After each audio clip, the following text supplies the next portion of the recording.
Guys, ये तो आपको पता ही है कि पश्चिम बंगाल के शिक्षा भर्ती घोटाले में मंत्रियों और उनके करीबियों के घर नोटों का ऐसा जखीरा मिला कि उनकी गिनती करने के लिए मशीनें तक मंगवानी पड़ गई थी।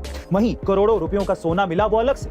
लेकिन अब सवाल ये है कि आखिरकार ऐसी क्या लिमिट थी जिससे ज्यादा पैसा और सोना घर में रखना उनको भारी पड़ गया।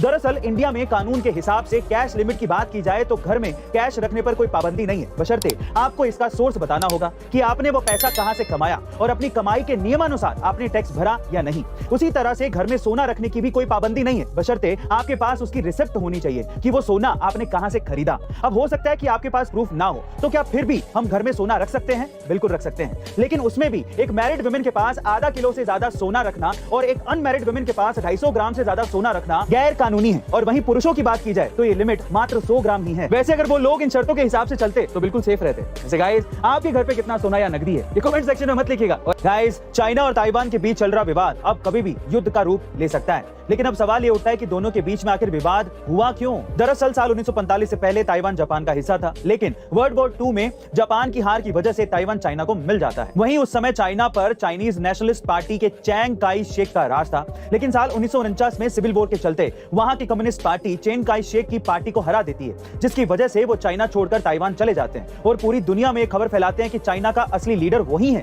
अब दूसरी तरफ कम्युनिस्ट पार्टी जिसने सिविल वॉर जीती थी, उनका ये कहना था कि ताइवान चाइना का ही हिस्सा है और इसीलिए साल 1971 में यूएन ने कम्युनिस्ट पार्टी को ताइवान का ऑफिशियल लीडर बना दिया था। लेकिन तब तक चैन काई शेक की हारी हुई गवर्नमेंट और वहां के लोग ताइवान को एक अलग ही कंट्री मान चुके थे।